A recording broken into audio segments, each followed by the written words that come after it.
அதாவது நீங்கள் வந்து ஒரு 118 128 சீட்டு நீங்களே சிங்கிள் மெஜாரிட்டி இந்த கூட்டணி எடுக்கலனா கூட ஒரு 40-50 சீட்டு ஜெயிச்சாங்கன்னா கூட இவங்களுடைய சப்போர்ட் இல்லாமல் வேறு யாரும் ஆட்சி பண்ண முடியாது. அப்போ அந்த ஒரு சூழ்நிலைக்கு வரும்போது முண்டி அடிச்சுக்கிட்டு சரி நீங்களே இருங்கன்னு சொல்லிட்டு இவங்களுக்கு ஒரு வாய்ப்பு வந்திருக்கும். இவங்க நினைக்கக்கூடிய மாற்றத்தை தமிழகத்தில் கூடிய விரைவில் கொண்டு வந்து செயல்படுறதுக்கு ஒரு வாய்ப்பு இருக்குது. அவங்க அவங்களுடைய பாதை இல்லை நாங்கள் இப்படியெல்லாம் வர விரும்பலை, நாங்கள் நீடித்த நெடிய பாதை தான். நாங்கள் சீமானே என்ன சொல்கிறார், நான் என் ஆயுசில் இல்லைனாலும் பரவாயில்ல, என் பையனோ அதுக்கப்புறம் பேரணும் இன்னும் எத்தனையோ வருஷம் கழித்து வந்தால் கூட பரவாயில்ல, நாங்கள் தனித்து வரோம்னு சொல்கிறார். அது அவருடைய பாதை, அந்த கடினமான பாதையை அவர் தேர்ந்தெடுக்கிறன்றார். ஸோ அதனால் நம்ம அதை கமெண்ட் பண்ணுற அளவுக்கு இல்லை. என்ன இருந்து என்ன பிரயோஜனம் உங்களுக்கு? அதை தானே சீமானு திருப்பி கேட்குறாரு. நீங்கள் இவ்வளோ தூரம் பண்ணி நீங்கள் என்னத்தை சாதிச்சு கிழிச்சிங்கன்னு கேட்குறாருல்ல அவர். அப்போ அவங்க இப்போ நாம் தமிழரில் இருக்கிறீங்க என்ன சொல்கிறாங்க, எங்ககிட்ட ஒரு 5-6 கவுன்சிலர்கள் இருக்காங்க, அதில் கன்னியாகுமரி மாவட்டத்தில் இருக்கீங்களே 3 கவுன்சிலர்கள் விருது வாங்கின கவுன்சிலர்லாம் கூட இருக்காங்க, இதெல்லாம் உங்களுக்கு கண்ணு தெரியான்னு அவங்க ஒரு பக்கம் பதிவு போட்டுக்கிட்டு இருக்காங்க. அதனால தான் அந்த அப்படி பண்ணுறதுனால தான் சீமானுக்கு யாருமே கூட்டணி இல்லைனா கூட தனிச்சு நின்னா கூட அந்த வாக்கு வங்கி இப்போ கட்டமைப்பும் பெருசாக இல்லை. இந்த மாதிரி வாக்காளர்கள் போடுறதுலேயே சில முன்னுக்கு பின்னா இருக்கிறனால அப்படி இருந்தும் வாக்குகள் சேர்ந்துக்கிட்டு வர்றது இவர் செய்யக்கூடிய அந்த மக்கள் போராட்டம், மக்களுக்கான பிரச்சனையில் தினந்தோறும் போய் பங்கெடுத்துக்கிறது தான் அவங்கள வளர்த்துக்கிட்டு இருக்கு. ஆனால் இப்போ சீமானவர்களுக்கு இப்போ இதே 8% இன்னைக்கு யாருக்காவது 8% இருக்கா தமிழ்நாட்டில் சட்டமன்ற தேர்தலில்? கூட்டணி கட்சிகளுக்கு யாருக்குமே இல்லை. இப்போ இவங்க தான் சட்டமன்ற தேர்தலில் 3வது பெரிய கட்சி. இந்த 8% எல்லா தொகுதியிலையும் பறந்து விரிஞ்சிருக்கு. அதுக்கு பதில் இந்த 36 லட்சம் ஓட்டு ஒரு ஒரு 10-20 தொகுதியில் 10-30 தொகுதியில் கன்சாலிடேட்டாக இருந்துச்சுன்னா சாலிடாக 30 சீட் எம்எல்ஏ வந்துடும். அப்போ அதுதான் நீங்கள் பார்க்க. உதாரணத்துக்கு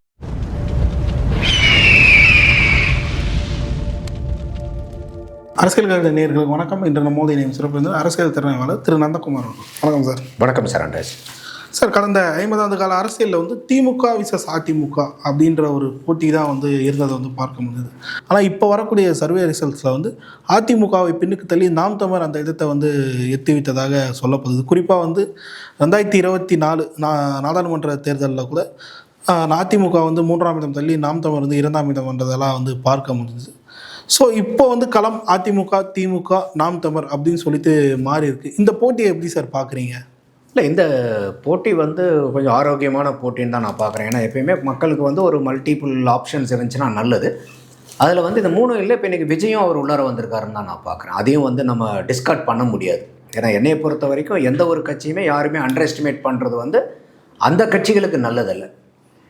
அப்போ இன்றைக்கி விஜய் இன்றைக்கி புதுசாக வரனால அவரும் ஒரு ஃபோர்ஸாக தான் வராரு. ஸோ அதனால் கட்டாயமாக இந்த 2026 ஒரு பெரிய இன்ட்ரெஸ்டிங்கான கேமாக தான் இருக்கும்னு நான் பார்க்குறேன். ஏன்னா இது நிறைய இடத்துல வாக்கு பிரியற அளவுக்கு இருக்குது. யாருமே பெரிய அளவுக்கு எதிர்பார்த்த அளவுக்கு பெரிய சூப்பர் டூப்பர் விக்ட்ரி இப்போ திமுக தலைவர் சொல்கிற மாதிரி நாங்கள் 234க்கு 234 ஜெயிப்போங்கிறதெல்லாம் பகல் கனவு அது.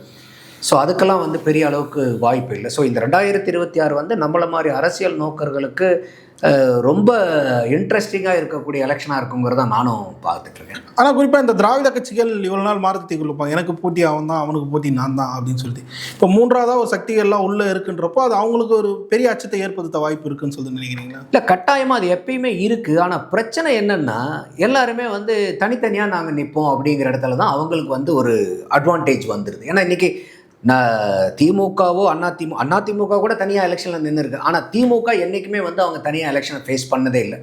அப்போ அவங்களுடைய இலக்கு பார்த்தீங்கன்னாக்கா தேர்தலில் ஜெயிக்கிறதுங்கிறனால அவங்க உடனடியாக ஏதாவது வகையில் ஒரு கூட்டணியை அமைச்சிடுறாங்க.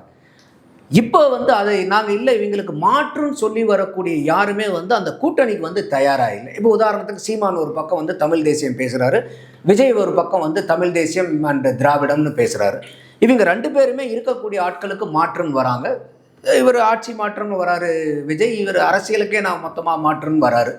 ஆனால் இவங்க 2 பேருக்கும் பார்த்திங்கன்னா ஒரு அலைன்மெண்ட் ஏற்படுதான்னு பார்த்தா ஏற்படுறதில்லை. நம்மளே ஆரம்பத்தில் பல தடவை சொல்லிட்டு இருந்தோம், நீங்கள் 2 பேரும் இன்றைக்கி கூட்டணி வச்சிங்கன்னா அது பெரிய அளவுக்கு தமிழகத்தில் ஒரு பெரிய மாற்றத்தை உண்டு பண்ணும். சாதாரண மாற்றம் இல்லை, பெரிய மாற்றத்தை உண்டு பண்ணும். ஆனால் இவங்க 2 பேர்த்துக்குள்ளார நீ பெரிய ஆளா நான் பெரிய ஆளா, இல்லை நீ சிறந்த அரசியல்வாதியா நான் சிறந்த அரசியல்வாதியாங்கிறது இந்த ஈகோ பிரச்சனை ஓடுது. அதாவது இன்னைக்கு திமுக கூட்டணியில் இருக்கிற எல்லா கூட்டணி கட்சிகளுக்குமே ஒரே கொள்கையா? இல்லை. அதிமுக கூட்டணியில் இருக்கிற எல்லா கட்சிகளுக்கும் ஒரே கொள்கையா? இல்லை. அப்போ அவங்கள என்ன சொல்றாங்க, கொள்கை வேற, தேர்தல் கூட்டணி வேற, கொள்கை கூட்டணிங்கிறது வேற. ஸோ கொள்கை வந்து எல்லா கட்சிக்கும் ஒரே கொள்கைனா ஒரே கட்சி தானே இருக்கும், மற்ற கட்சி இருக்கணுங்கிற அவசியமே இல்லையே. எல்லாரும் அந்த கட்சியிலேயே போய், ஏன்னா இப்போ நீங்கள் ஒரு கட்சி நடத்துறீங்க, நான் ஒரு கட்சி நடத்துகிறேன்னா சில விஷயங்களில் நமக்குள்ளார ஒத்து போகும், பல விஷயங்களில் ஒத்து போகல, அதனால நம்ம தனி கட்சி ஆரம்பிக்கிறோம். உங்கள் கட்சியும் என் கட்சியும் ஒரே கொள்கையாக இருந்தால் தான் நாங்கள் கூட்டணி வைப்போங்கும் போது நான் ஏன் கட்சியவே ஆரம்பிக்கிறேன், உங்கள் கட்சியிலேயே நான் வந்து இணைச்சிருப்பேனே. அப்போ அந்த மாதிரி இருக்கிற இடத்துல வந்து இவங்க 2 பேரும் முரண்படுறாங்க. அது ஓகே, அது அவங்களுடைய பார்வை. நம்மளுடைய பார்வை இந்த மாதிரி இருக்கும்போது அவங்க இல்லை நாங்கள் முழுக்க தனியாகவே தான் நின்று வருவாங்கிறது வந்து சீமானுடைய பார்வை. அப்போ அவங்க இந்த 2 சக்திகளும் ஒரு மாற்றுன்னு வரக்கூடியவங்க ஒரு இணக்கமாக இணையாதனால தான் இன்னைக்கு வந்து திமுக அதிமுக 2 பேர்த்துக்கும் உண்டான பிரதான கட்சிகள் இவங்களுக்கு அவங்க விட்டா இவங்கிறது இருக்கிறது காரணம் மாற்றுன்னு வர்றவங்களுக்குள்ளார அது ஒத்துமை இல்லாதது தான் நான் பார்க்குறேன். இல்லை சார், இதுக்கு முன்னாடி மாற்றுன்னு வந்தவங்க வந்து இப்போது விஜயகாந்த் அவர்களே கூட எடுத்துப்போம். மாற்றுன்னு வந்தார் 2011 வந்து அதிமுக கூட கூட்டணி வச்சார், ஜெயிச்சார், எதிர்கட்சி தலைவரால் ஆனார், எல்லாமே ஓகே. அது இப்போ அந்த கட்சி எங்கே இருக்குது அப்படின்ற ஒரு கேள்வி இருக்குல்ல. மதிமுக அப்படி வந்தாங்க, நாளை பின் வந்து கூட்டணிக்கே போனாங்க. 2016 மக்கள் நல கூட்டணின்னு சொல்லிட்டு ஒன்று உருவாக்குனாங்க. ஆனால் வந்து அது வந்து அதிமுகவுக்கு ஃபேவராக அமைஞ்சுது. ஸோ மாற்றுன்னு உள்ளவங்க ரொம்ப நாள் சஸ்டெயின் பண்ண முடியல சார் இந்த கூட்டணி. இல்லை, நீங்கள் ஒரு தேர்தலில் வந்து நீங்கள் பல காலகட்டம் இருக்கு இல்லையா, நீங்கள் ஒரு உடனே கூட்டணியில் நின்று உடனே நான் முதலமைச்சர் ஆகலை, அதனால் இந்த கூட்டணி ஒர்க் அவுட் ஆகலன்ட்டு ஆட்டத்தை கலைக்கக்கூடாது. இல்லை, கலைச்சிருக்காங்க. அதனால அதுதான் பாதிப்பு. அந்த இடத்துல கூட்டணி சேர்றது பாதிப்பு இல்லை. நீங்கள் மக்கள் நல கூட்டணி 6-5% வாங்கினாங்க இல்லையா, அப்போ அவங்க வந்து திமுக தோற்று போகிறதுக்கும் ஒரு காரணமாக இருந்தாங்கல்ல. அப்போ ஏதாவது ஒரு வகையில் அந்த கூட்டணி வந்து ஒரு பாதிப்பை ஏற்படுத்துது தானே.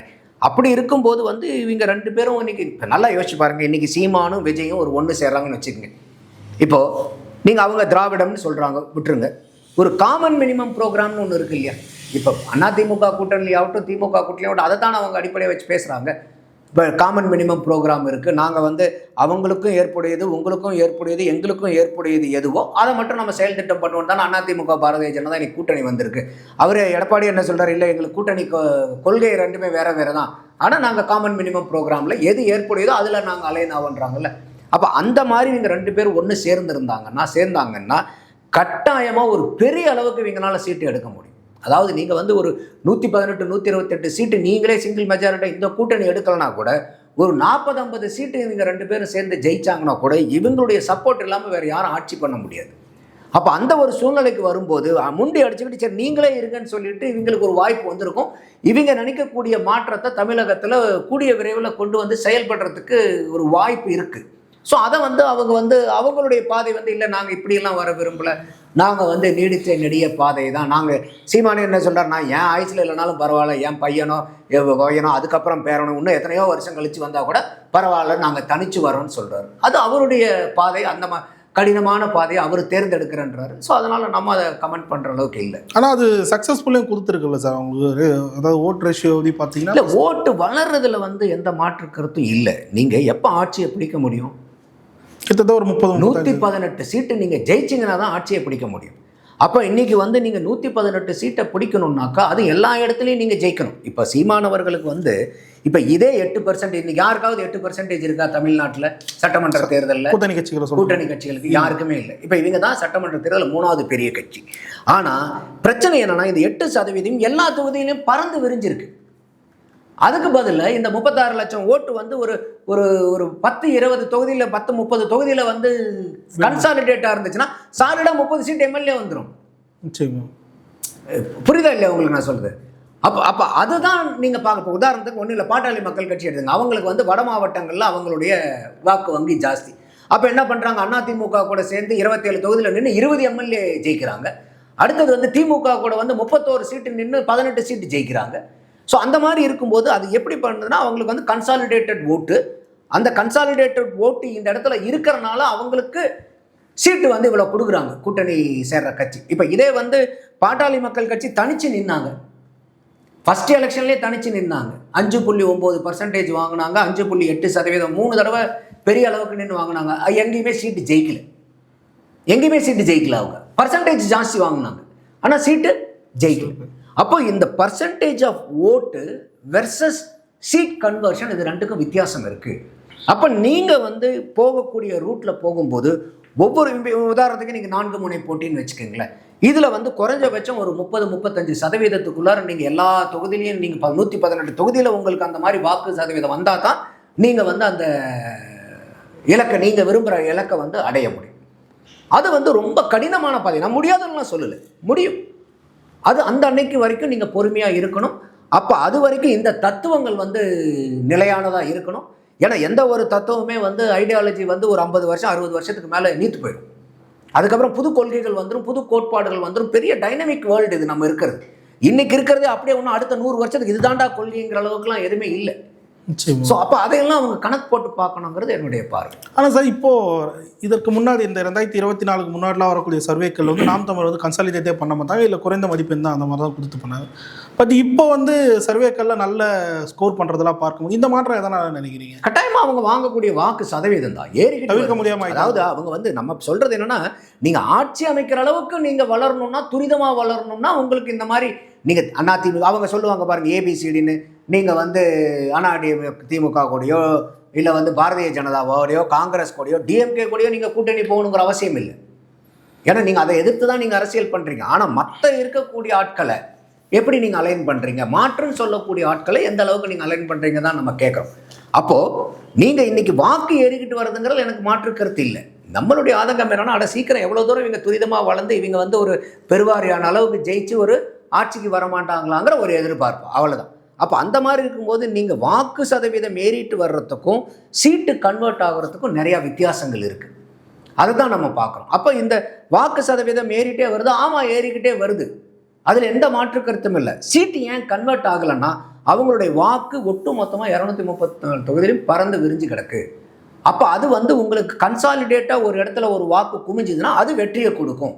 அப்போ அந்த மாதிரி நீங்கள் பார்க்கும்போது உங்களுடைய உழைப்பு எல்லா தொகுதியிலையும் ஒரு 34, 35, 30-35% வாக்கு வங்கியை நீங்கள் உண்டு பண்ணிங்கன்னா தான் நீங்கள் அதை நினைக்கிற மாதிரி தனிப்பட்ட முறையில் நீங்கள் நின்று 118 சீட்டுக்கு மேலே ஜெயிச்சு நீங்கள் ஆட்சி அமைக்க முடியும். அப்படி தான் நான் பார்க்குறேன். நிச்சயமா சார். இப்போது மற்ற கட்சிகள்லாம் இந்த தேர்தலை வந்து ரொம்ப கமர்ஷியலாக அணுகிறத வந்து பார்க்க முடியுது. எல்லாருமே வந்து ரோட் ஷோ போகிறாங்க, சுற்றுப்பயணம்லாம் வந்து தொடங்கியிருக்காங்க. இப்போ நாம் தமிழர் வந்து அடுத்தடுத்து இப்போ 3 மாநாடுகள்லாம் அறிவிச்சிருக்காங்க.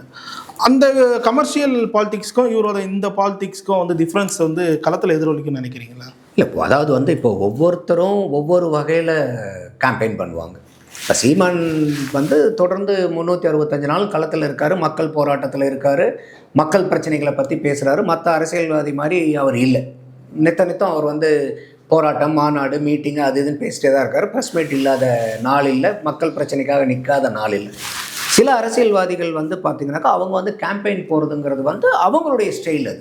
அப்போ வந்து நம்ம எலெக்ஷனுக்கு முன்னாடி எல்லா தொகுதியும் போய் நம்ம சந்திக்கணும், மக்களை போய் பார்க்கணும். ஒரு போராட்டம்ங்கிறத விட ஒரு மக்களுக்கு வந்து ஒரு எழுச்சியை உண்டு பண்ணணும். நம்ம போய் இன்றைக்கி ஒரு தொகுதியில் நிற்கும்போது அங்கே இருக்கக்கூடிய நிர்வாகிகளை எப்படி வந்து உற்சாகப்படுத்துறது, ஊக்கப்படுத்துறது, வேகப்படுத்துறது, அப்படி இருக்கக்கூடியதுக்கு தேவை வந்து அந்த மாதிரி கட்டமைப்பு ஸ்ட்ராங்காக இருக்கிறவங்களுக்கு வந்து ஆட்கள் அதிகமாக இருக்கும்போது அவங்கள நீங்கள் தூண்டி விட வேண்டிய வேலை ரொம்ப முக்கியம். ஒரு பக்கம் வாக்காளர்களை நீங்கள் கவர்ந்தாகணும், ரெண்டாவது பக்கம் கட்சியினுடைய நிர்வாகிகளை நீங்கள் துரிதமாக வேலை பார்க்க நீங்கள் தூண்டி விடணும்.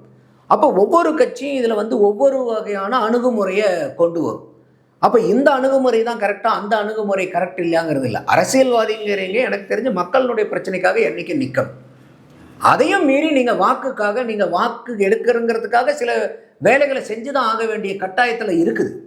நம்மளுடைய நாடாகட்டும் மக்களாகட்டும் அந்த நிலைமையில தான் இருக்கிறோம். நம்ம அவங்க ட்ரெயினை போயிட்டாங்க அது. ஆமாம். அப்போ நீங்கள் வந்து இன்றைக்கி நீங்கள் வந்து ஒரு பொருள் நீங்கள் வந்து விற்கிறீங்க வரீங்கன்னாக்கா அந்த பொருள் வந்து அந்த மார்க்கெட்டில் இருக்கக்கூடிய கன்சியூமர் எப்படி பிஹேவ் பண்ணுறானோ அதுக்கு தகுந்த மாதிரி நீங்கள் கொடுக்கணும். நீங்கள் ஒட்டு மொத்தமாக கன்சியூமர்னுடைய பிஹேவியரையே நான் மாற்ற போகிறோங்கிறது வந்து ரொம்ப டஃப்பான ஜாப், ரொம்ப ரொம்ப டஃப். அப்போ அந்த மாதிரி வந்து நீங்கள் ஒவ்வொருத்தரும் ஒவ்வொருத்தர் இலகுவான பாதையில் நமக்கு என்னடா அவங்க சொல்கிற பிரகாரம் நம்ம செஞ்சுட்டு போயிடலாம், இல்லை நம்ம வந்து இப்படி தான் இருக்கணும், வாக்காளர்களையே மாற்றணும் அப்படின்னு ஒரு முயற்சி இன்னொரு பக்கம். அப்போ இது ரெண்டும் அவங்கவுங்க தேர்ந்தெடுக்கக்கூடிய பாதை தான். அப்போ இதில் ஒருத்தருக்கு ஒருத்தர் நம்ம கம்பேர் பண்ணி இவர் தான் சிறப்பு இவர் தான் மோசம்னு சொல்கிற அளவுக்கு இல்லை. ஒவ்வொருத்தரும் தேர்ந்தெடுக்கிறது அவங்கவுங்களுடைய பாதையை. ஒரு பொதுமக்களாக ஒரு நடுநிலையாக நம்ம பார்க்குறது என்னன்னா, மக்களுடைய பிரச்சனைக்காக யார் வந்து எப்போ இருந்தாலும் நிற்கிறாங்க, எந்த மாதிரி பிரச்சனைக்கு நிற்கிறாங்க அப்படிங்கிறது தான் நம்ம பார்க்குறோம். இல்லை, இவர் இஷ்யூஸை வந்து கையில் எடுக்கிறாரு, கரெக்டாக அந்தந்த மாவட்டங்களில் எந்தெந்த இஷ்யூஸ் இருக்குது அதை எடுத்து அதுக்கான போராட்டங்களை வந்து பண்ணுறாரு. ஸோ அந்த இஷ்யூஸ்னால பாதிக்கப்பட்ட மக்களிடையே அது வந்து ஒரு பெரிய தாக்கத்தை ஏற்படுத்தும்ல எலெக்ஷன் டைமில். கட்டாயம் ஏற்படுத்தணும். அதனால தான் வந்து அந்த அப்படி பண்ணுறதுனால தான் சீமானுக்கு வந்து யாருமே கூட்டணி இல்லைனா கூட தனிச்சு நின்னா கூட அந்த வாக்கு வங்கி இப்போ கட்டமைப்பும் பெருசாக இல்லை. இந்த மாதிரி வாக்காளர்கள் போடுறதுலேயே வந்து சில முன்னுக்கு பின்னா இருக்கிறனால வந்து அப்படி இருந்தும் வாக்குகள் சேர்ந்துக்கிட்டு வர்றது வந்து இவர் செய்யக்கூடிய அந்த மக்கள் போராட்டம், மக்களுக்கான பிரச்சனையில் தினந்தோறும் போய் பங்கெடுத்துக்கிறது தான் அவங்கள வளர்த்துக்கிட்டு இருக்கு. ஆனால் இன்னும் துரிதமாக போகிறதுக்கு என்ன பண்ணணுங்கிறத அவங்க யோசிக்கணும். அவ்வளோதான். குறிப்பாக சார், இந்த 2021 அப்புறம் அந்த திமுகவோட கூட்டணி கட்சிகள், திமுக மேலே இருக்கக்கூடிய அந்த ஆன்டி இன்கம்பன்சி திமுகவோட கூட்டணி கட்சிகள் மேலே இப்போது பரவ வந்து தொடங்கியிருக்கு. ஸோ அந்த ஆன்டி இன்கம்பன்சி வந்து இந்த தேர்தலில் திமுக கூட்டணி கட்சிகள் மேலே இம்பாக்டை ஏற்படுத்துன்னு நினைக்கிறீங்களா? கட்டாயமாக ஏற்படுத்துங்கிறது தான் என்னுடைய பார்வை. இன்னொரு ஒரு படி தாண்டி இல்லை, முதல்வர் பேசும்போது சொல்கிறாரு, எங்கள் கூட்டணி கட்சினால் வலுவாக இருக்கும், எங்களை வந்து ஈஸியாக வந்து தோற்கடிக்க முடியாதுன்னு சொல்லிட்டு அவர் ஒரு பக்கம் பேசுகிறாரு. ஆனால் களத்தில் வந்து பார்க்கும்போது கூட்டணி கட்சிகள் எந்த வித வாக்கு வங்கியும் இப்போ இல்லை, அவங்க வந்து ரொம்பவே அடி வாங்கிட்டாங்க அப்படின்ற ஒரு விஷயமும் வந்து தெரிய வருது. பொதுத்தளத்துலேருந்து பார்த்தாவே அதுதான் உண்மைனும் புரியுது. இந்த விஷயம் அப்போது அவங்களுக்கு தெரியாமல் இருக்கும்னு நினைக்கிறீங்க? தெரியாமலாம் இருக்காது. அடிக்கிறாங்க அவர்களுக்கு வந்து எப்படி போய் தெரியாமல் இருக்கும். அவர் வந்து ஒரு முதலமைச்சராக இருக்காரு, இன்டெலிஜென்ஸ் பியூரோ நித்த அவங்களுக்காக வேலை பார்க்குது, வாரத்துக்கு ஒரு தடவை சர்வே எடுக்கிறாங்க. ஸோ எல்லா பிரச்சனைகளும் எல்லா நிலவரங்களும் அவங்களுக்கு தெரியும். ஆனால் ஸ்டாலின் அவர்கள் வந்து இல்லை, எங்கள் கூட்டணி கட்சியெல்லாம் அவங்க வந்து அவங்களுடைய வாக்கு வங்கியை சேதாரப்படுத்தி வீக்காக இருக்காங்க, அதனால் எங்களுக்கு அவங்களால வாக்கு கிடைக்காதுன்னு சொன்னார்னா அது யாரை பாதிக்கும்? அவரை தானே பாதிக்கும். அப்புறம் எப்படி அவர் காப்பு வச்சுப்பாரா? அது மாதிரி அவர் அப்படி தான் பேசி ஆகணும். ஆனால் நம்ம பார்க்குறது என்னென்னா, இன்றைக்கி கூட்டணி கட்சிகளுடைய நீங்கள் நிலைமை என்னன்னு பாருங்கள். இன்னொன்று என்னுடைய பார்வை என்னென்னா, இன்றைக்கி நீங்கள் திமுகவை நோக்கி இது தப்புன்னு நீங்கள் கை நீட்டுறீங்கன்னா அதை நீங்கள் கூட்டணி கட்சிகள் அத்தனை பேரும் அதுக்கு உடந்தைன்னு தான் அர்த்தம். ஏன்னா நீங்கள் அதுக்கு திமுகவுக்கு ஓட்டு போடுங்கன்னு சொல்லி வாக்கு கேட்டது யாரு? கூட்டணி கட்சிகளும் கேட்டாங்க. அப்போ இப்போ வந்து நீங்கள் கூட்டணி கட்சியாக இருந்துட்டு இல்லை திமுக அதை செய்யலாம், நாங்கள் பாருங்கள் மக்கள் இப்போ எல்லா கட்சியும் அதான் சொல்ல, திமுக செய்யக்கூடிய மோசமான மக்கள் பிரச்சனை இதுக்கெல்லாம் நாங்கள் அவங்கள கேள்வி கேட்டிருக்கோம். எப்போ தேர்தல் வர வர எல்லாரும் வாயிலேருந்து இது வருது. வேற பேசுறது. அப்போது நீங்கள் மக்களினுடைய நீங்கள் இப்போ எடப்பாடி போராடலாம் ஏன்னா அவர் எதிர்கட்சி, சீமான் போராடலாம் ஏன்னா அவர் எதிர்கட்சி, இன்னைக்கு வந்த விஜயும் போராடலாம் ஏன்னா அவர் எதிர்கட்சி, அவங்க ஆட்சியில் இல்லை, அரசாங்கத்தை இன்ஃப்ளூயன்ஸ் பண்ணுற இடத்துல இல்லை, அவங்க போராடத்தான் முடியும். ஆனால் கூட்டணி கட்சிகள் நீங்கள் யார் கூட்டணியில் இருக்கீங்க?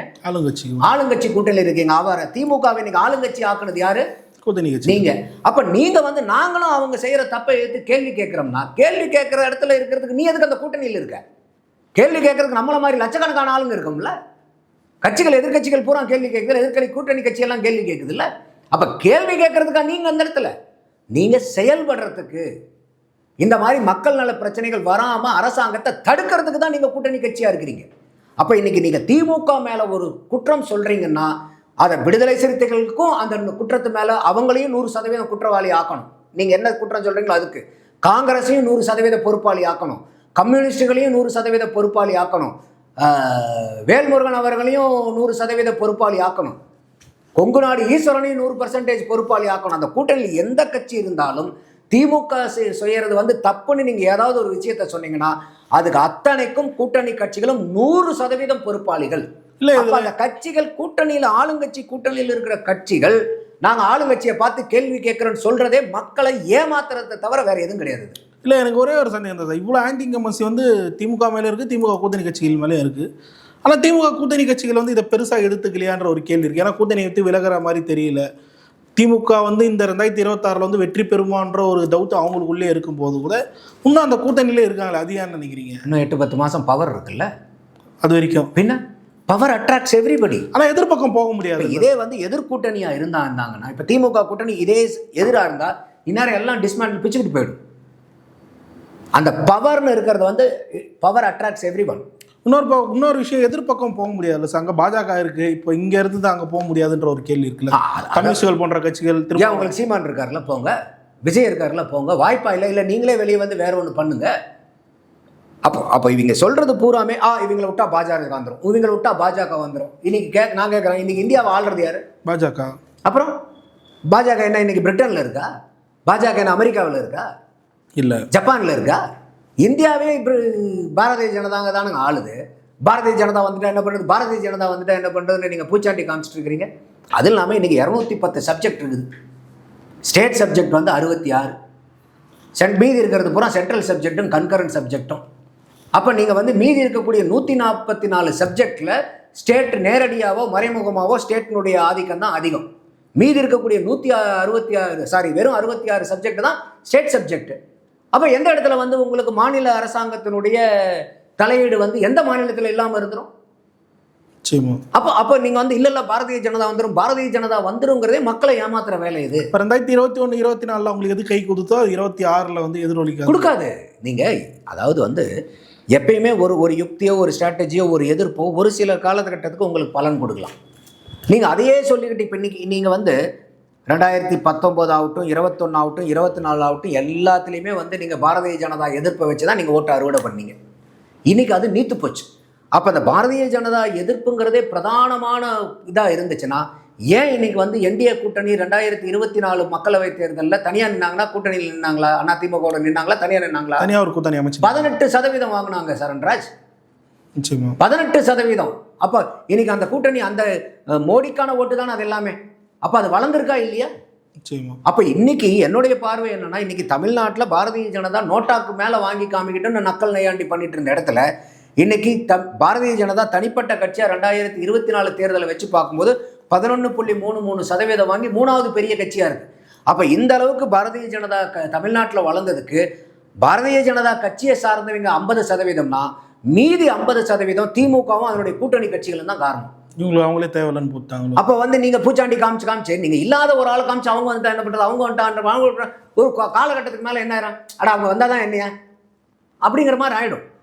அப்போ நீங்கள் இந்த மாதிரி சொல்லி இல்லாத பாரதிய ஜனதாவை தமிழ்நாட்டில் வளர்த்தி விட்ட ஆகச்சிறந்த பங்களிப்பு வந்து திமுகவுக்கும் திமுக கூட்டணிகளுக்கு இருக்குன்னு நான் பார்க்குறேன். ஆனால் சார், இப்போது நீங்கள் சொன்ன மாதிரி அந்த ஆன்டி இன்கம்பன்ஸ் வந்து 4 நாள் வந்துட்டு இருக்கும்போது இப்போ திமுக யார் கண்ட்ரோலில் இருக்குது அப்படின்ற ஒரு கேள்வி வந்து ஏற்படுத்திருக்கு. ஏன்னா இப்போ சமீபத்தில் நம்ம எடுத்தினா கூட அந்த தூய்மை பணியாளர்கள் விஷயமா இருக்கட்டும், ஏர்போர்ட் மூர்த்தி அவர் வந்து தாக்கப்பட்டவரையே வந்து கைதியாக்கின விஷயமா இருக்கட்டும், நாளுக்கு நாள் விதிக்கக்கூடிய ஆசிரியர்கள் போராட்டம், செவிலியர்கள் போராட்டம், இவ்வளோ இஷ்யூஸ் வந்து தேர்தல் நெருங்க இன்னும் அதிகமாகிட்டு தான் இருக்குது. அதை கட்டுப்படுத்த திமுக எதுவுமே பண்ணலையே அப்படின்ற ஒரு கேள்வி இருக்கு. அதை எப்படி சார் பார்க்குறது? அப்போ கண்ட்ரோலில் தான் இருக்கா திமுக அப்படின்ற அவங்களுக்கு என்ன ஒரே அதீத நம்பிக்கை என்னன்னா, கூட்டணியில் நம்ம எல்லாம் ஸ்ட்ராங்காக இருக்கிறோம். சார் கூட்டணி அதை தான் சொல்ல வரேன். அப்போ அவங்களுடைய நம்பிக்கை என்னன்னா, எதிரணி வந்து வீக்காக இருக்காங்க, நம்ம பலமாக இல்லைனா கூட எதிரணி வீக்காக இருக்காங்க. இப்போ நம்ம பலமாக இருக்கிறோம்னு சொல்லி சண்டை போகிறது ஒன்று, இல்லை எதிராளி வீக்காக இருக்காங்க அதனால நம்ம ஜெயிச்சிருவோங்கிறது ஒன்று. இன்னைக்கு திமுகவுடைய சிந்தனை வந்து அந்த மாதிரி இருந்துட்டு இருந்துச்சு. பாரதிய ஜனதாவும் அதிமுகவும் கூட்டணி சேர்ற வரைக்கும். இப்போ வந்து என்னாச்சா, அவங்களுக்கு வந்து ஒரு கிளி வந்துருச்சு. இன்னைக்கு புதுசாக விஜயும் வராரு. விஜயும் திமுகவினுடைய வாக்கு வங்கிய கூட்டணி கட்சியினுடைய வாக்கு கபலீகரம் பண்ணுறதுனால இப்போ வந்து அவங்களுக்கு வந்து பயம் தொத்திக்கிச்சு. அவங்களுக்கு என்ன ஒன்றுனா, இப்போ மக்கள் ஏன்னா இந்த கூட்டணியை நம்பியே 4.25 வருஷம் அதிமுக பாரதிய ஜனதா கூட்டணி வர. இப்போ இன்றைக்கும் அதிமுகவும் பாரதிய ஜனதாவும் கூட்டணி இல்லை. அதிமுக தனியாக, பாரதிய ஜனதா கூட்டணி தனியாக, விஜய் தனியாக, சீமான் தனியாக, டிஎம்கே கூட்டணினா இன்றைக்கும் டிஎம்கே ஷூட் ஷாட் வின்னு. ஆனால் அவங்க எதிர்பாராத விதத்தில் அதிமுக என்டிஏ கூட்டணியும் ஏடிஎம்கே கூட்டணியும் அலைன் ஆயிடுச்சு. அதனால் வந்து நீங்கள் இது எதிர்பார்க்காதது நடந்துட்டனால இப்போ அவங்களுக்கு சிக்கல். ஏன்னா ஆரம்பத்தில் அவங்க இருந்த ஓவர் கான்ஃபிடென்ஸ் என்னன்னா, எப்படி இருந்தாலும் யாரும் அவங்க ஒன்றும் சேர போகிறது இல்லை, நம்ம தான் ராஜா, அதனால தான் வந்து ஒரு 200 நேரம் அப்புறம் 234 நேரம் அந்த அளவுக்குலாம் போனது அவங்க. அப்போது இந்த ஓவர் கான்ஃபிடென்ஸ்னால வந்ததுக்கப்புறம் மீதியெல்லாம் இன்றைக்கி வந்து நடுவில் வந்து சரி பண்ண வேண்டி கடைசி காலத்தில் சரி பண்ண வேண்டிய சூழ்நிலை வந்துருச்சு அவங்களுக்கு இந்த 8 மாதத்தில். அதனால தான் இப்போ என்ன பண்ணுறாங்க, இல்லை சரி பண்ணலையோ அதுதான் பண்ணலை. அதனால தான் இப்போ என்ன பண்ணுறாங்க, உங்களுடன் ஸ்டாலின். இந்த உங்களுடன் ஸ்டாலினே 2021 சட்டமன்றத்தில் உங்கள் தொகுதியில் நான் போனாரா? அதுக்கப்புறம் வந்து உங்களின் தொகுதியில் முதல்வர்னு வந்துச்சா? முதல்வரின் முகவரின்னு வந்துச்சா? ஸ்டாலின் தான் வராரு, விதியில் தரும். உங்களுடன் நான் வந்துச்சா? உங்களுடன் முதல்வர்னு வந்துச்சா? உங்களுடன் ஸ்டாலின். இந்த 5 திட்டத்துக்கு என்ன வித்தியாசம்? ஒரு வித்தியாசமான பேர் மட்டும் தான், லைட்டாக பேர் மட்டும் வேறு வேறு. எப்பயுமே நம்ம என்ன பார்த்துருப்போம், மற்றவங்க கொண்டாடுற திட்டத்துக்கு வந்து ஸ்டிக்கர் அடித்து பார்த்துருப்போம். ஆனால் இவங்களுடைய ஒரே திட்டத்துக்கு வருஷத்துக்கு ஒரு ஸ்டிக்கர். திட்டம் ஒன்று தான், என்ன, மக்கள் குறையை கேட்டு மக்கள் குறையை நாங்கள் தீர்க்கிறோம், இவ்வளோதான். ஆனால் இதுக்கு 5 வருஷத்துக்கு 5 பேர், ஒரே பிரச்சனைக்கு 5 ஸ்டிக்கர் அடிச்சிருக்காங்க. அப்போ நான் கேட்குற கேள்வி என்னன்னா, இன்றைக்கி உங்களுடன் ஸ்டாலினில் நீங்கள் எந்த பிரச்சனைனாலும் 45 நாளில் தீர்வுங்கிறீங்க. 45 நாளில் தீர்க்கக்கூடிய பிரச்சனையை 4.5 வருஷமாக தீர்க்காமல் என்ன சார் பண்ணிருந்தீங்க? 45 நாளில் தீர்க்கக்கூடிய வல்லமையும் ஆற்றலும் மேன்மையும் உங்ககிட்ட இருக்குது. அந்த அளவுக்கு பயங்கரமான சிறப்பானது ஒரு ஆட்சி இருக்குது. அப்புறம் 4.5 வருஷம் என்ன பண்ணீங்க? நிச்சயமா அந்த கேள்வி வருதா இல்லையா? அப்போ இதெல்லாம் ஏன் இது வெளிப்பாடுனா, இன்னைக்கு வந்து அவங்களுக்கு வந்து கொஞ்சம் பயம் தொத்திக்கிட்டனால எதாவது சொல்லுவாங்க இல்லையா, எத்த தின்னா பித்தம் தீருங்கிற கதையா, என்ன பண்ணுனா நமக்கு இப்போ வந்து ஆட்சியை தக்க வைக்க முடியுங்கிற அந்த ஒரு பரிதவிப்புலையும் பதவதைப்புலையும் அவங்க இருக்கிறது தான் இந்த மாதிரி செயல்பாடுகள்லாம் காமிக்குது. இறுதியாக ஒரே ஒரு கேள்வி சார், இப்போது திமுக கூட்டணி கட்சிகள் மீது வந்து சீமானை வந்து கடுமையான விமர்சனத்தை இப்போ கடந்த காலங்களில் வச்சதை வந்து பார்க்க முடியுது. இதில் வந்து பதில் விமர்சனம் அவங்க வைக்கும்போது என்ன சொல்கிறாங்க, நாங்கள் வந்து ஆட்சி அதிகாரத்தில் இருக்கோம், உங்களால் ஒத்த கவுன்சிலை கூட ஜெயிக்க முடியல அப்படின்ற ஒரு விஷயத்தை வந்து சொல்லியிருக்காங்க. இதை எப்படி பார்க்குறீங்க? இது ஐ திங்க் திருமாவளவன் அவர்கள் சொன்னார்னு நினைக்கிறேன். கரெக்டாக? ம். அப்போது நம்ம கேட்குற கேள்வி என்னென்னா, திருமாவளவன் அவர்கள் மேடை தோறும் ஏறிட்டு எங்களால் கொடி ஏற்ற முடியல, எங்களால் மீட்டிங் போட முடியல, எங்களுக்கு பர்மிஷன் கிடைக்க மாட்டேங்குது, எங்களை அடக்கி ஒடிக்கிறாங்கன்னு சொல்லிட்டு எல்லாம் பேசி கடைசியில் போலீஸோடு வந்து நிறுத்திடுவார். எப்பயுமே போலீஸை குற்றம் சொல்லி நிறுத்திடுவார். போலீஸ் மந்திரியாக இருக்கக்கூடிய முதல்வர் மேலே எந்த விதமான குற்றச்சாட்டும் வைக்க மாட்டார். போலீஸ் வரைக்கும் வருவார், அதோடு அவருக்கு ஃபுல் ஸ்டாப் போட்டுருவார். அப்போது நீங்கள் வந்து நாங்கள் ஆளுங்கட்சியில் இருக்கிறோம், இத்தனை பேர் பண்ணுறோன்னா எதுக்கு இந்த புலம்பல் உங்களுக்கு? ஆளுங்கட்சியில் இருந்தால் உங்களால் கொடியவே ஏற்ற முடியலன்றீங்களே, கூட்டம் நடத்த முடியலன்றீங்களே, மீட்டிங்க்கு பர்மிஷன் கொடுக்க மாட்டேன்றாங்களே. அப்போ இதுதான் நீங்கள் வந்து இன்றைக்கி 6 எம்எல்ஏ 4 எம்எல்ஏ வச்சுருந்து நீங்கள் செய்யக்கூடிய சாதனையா? என்ன இருந்து என்ன பிரயோஜனம் உங்களுக்கு? அதை தானே சீமானு திருப்பி கேட்குறாரு. நீங்கள் வந்து இவ்வளோ தூரம் பண்ணி நீங்கள் என்னத்தை சாதிச்சு கிழிச்சிங்கன்னு கேட்குறாருல்ல அவர். அப்போ அவங்க இப்போ நாம் தமிழரில் இருக்கிறீங்க என்ன சொல்கிறாங்க, எங்ககிட்ட ஒரு 5-6 கவுன்சிலர்கள் இருக்காங்க, அதில் வந்து கன்னியாகுமரி மாவட்டத்தில் இருக்கீங்களே 3 கவுன்சிலர்கள் வந்து விருது வாங்கின கவுன்சிலர்லாம் கூட இருக்காங்க, இதெல்லாம் உங்களுக்கு கண்ணு தெரியாமல் அவங்க ஒரு பக்கம் பதிவு போட்டுக்கிட்டு இருக்காங்க. அப்போது நீங்கள் எங்கே இருக்கிறீங்கிறத விட ஆளுங்கட்சி கூட்டணியில் இருக்கீங்களா எதிர்க்கட்சி கூட்டணியில் இருக்கீங்களாங்கிறத விட நீங்கள் செய்யக்கூடிய நீங்கள் நினைக்கக்கூடிய அரசியல் திட்டங்களை எல்லாம் நீங்கள் செயல்படுத்த முடியுதா? இதே தான் வந்து மது ஒழிப்பு மாநாடு நடத்தினார். நான்லாம் ரொம்ப பாராட்டி பேசினேன் அவரை. எப்போ சார் அந்த அறிவிப்பு வரும்போது சொல்கிறீங்களா? இல்லை, நம்ம அந்த அறிவிப்பு வரும்போது பரவாயில்ல இவர் வந்து, ஏன்னா அவர் என்ன சொல்கிறாருன்னா, அந்த கள்ளக்குறிச்சி சாராய சாவுக்கு போயிட்டு எல்லாரும் என்னை கையெடுத்து கும்பிட்டாங்க, கள்ளச்சாராயத்தை ஒழிங்கன்னு கூட யாரும் கேட்கல, ஐயா எப்படியாவது டாஸ்மாக முடிகிறீங்க ஐயான்னு என்னை கேட்டாங்க. அப்போ தான் எனக்கு புரிஞ்சுது, ஆமாம் இந்த டாஸ்மாகை வந்து நான் அப்படியே விட்டுட்டேன், இதுக்கு நானும் குற்றவாளி அப்படின்னு சொல்லிட்டு அவர் தானே பொறுப்பேற்றுக்கிட்டது போது அவருக்கு சல்யூட் வச்சேன் நான். பரவாயில்ல, இந்த அளவுக்கு வந்து ஒரு அரசியல்வாதி இருக்காரு, சூப்பர், மாநாடெல்லாம் அருமையாக இருக்குது, மகளிர் மது ஒழிப்பு மாநாடெல்லாம் நடத்துகிறார். கடைசியில் பார்த்தா வலது பக்கம் யார் இடது பக்கம் யாருன்னு பார்த்தா திமுக காரங்க 2 பேர்த்தையும் பக்கத்தில் உட்கார வச்சுட்டு உட்காந்துருக்காரு. அங்கே போய் என்ன பண்ணார், பாலை தூக்கி அப்படியே, ஓ மத்திய அரசாங்கமே நீ வந்து ஆல் இண்டியா பூரா நீ வந்து ப்ராகிபிஷன் கொண்டு வா, தடை கொண்டு வா மதுவுக்கு, தமிழ்நாட்டிலையும் நாங்கள் தடை கொண்டு வருவோம். இதுக்கு எதுக்கு சார் நீங்கள் மாநாடு நடத்தணும்? இதுக்கு எதுக்கு நீங்கள் மாநாடு நடத்தணும்? டெல்லி போகும்போது பேசியிருக்கலாம். அப்போ இந்த மாதிரி திருமாவளவன் வடிவேல் தான் ஒரு படத்தில் சொல்லுவார், உங்களோட பிகினிங் எல்லாம் நல்லா தான்ப்பா இருக்குது, ஆனால் ஃபினிஷிங் சரியில்லையேப்பா அப்படின்பார். அந்த மாதிரி திருமாவளவன் அவர்கள் வந்து எடுக்கக்கூடிய போராட்டமெல்லாம் ஆகா பரவாயில்ல சூப்பர்ப்பாங்கிற மாதிரி இருக்கும். பிகினிங் எல்லாம் சூப்பராக இருக்குது, ஆனால் ஃபினிஷிங் பார்த்தீங்கன்னா புஷ்குன்னு போயிருக்கு. அப்போ அதுதான் நமக்கு வந்து பிரச்சனையாக இருக்குது. எல்லாத்தையும் முன்னெடுக்கிறார், ஆனால் கடைசியில் வந்து எங்கேயாவது ஒரு பக்கம் போயிட்டு காத்து போயிடுது. அது ஏன்னு தான் புரியல, மக்களுக்கும் புரியல அது எதனால் இப்படி பண்ணிட்டு இருக்கிறாரு அப்படின்ட்டு. அதையெல்லாம் நல்லா துரிதமாக பண்ணாங்கன்னா இன்னும் அதெல்லாம் வளர வேண்டிய கட்சின்னு நான் பார்க்குறேன். நான் விடுதலை சிறுத்தைகள் மாதிரி கட்சியும் வளரணும். அப்போ ஆனால் நீங்கள் வந்து ஒரு கூட்டணி தர்மம், கூட்டணியில் சீட்டு அப்படி இப்படிங்கிறதுக்காகவே வந்து எல்லாத்தையும் ஆரம்பித்து எல்லாத்தையும் கடைசியில் புஸ்வானமாக போயிடுது. என்ன பிரயோஜனம் இருக்குது? அத்தனை எல்லாம் இப்போ கடைசியில் என்னவாக இருக்கும், ஒரு சொல்லுவாங்களே operation success patient died meeting நடந்தது. ஆனால் அப்போ பேஷன் டைடு ஆப்ரேஷன் சக்ஸஸ்ன்னு நம்ம எப்படி சொல்கிறது? அப்படி தான் நான் பார்க்குறேன். சார் பல்லர்கள் இதில் நேரத்துக்கு நன்றி சார். நடராஜ்.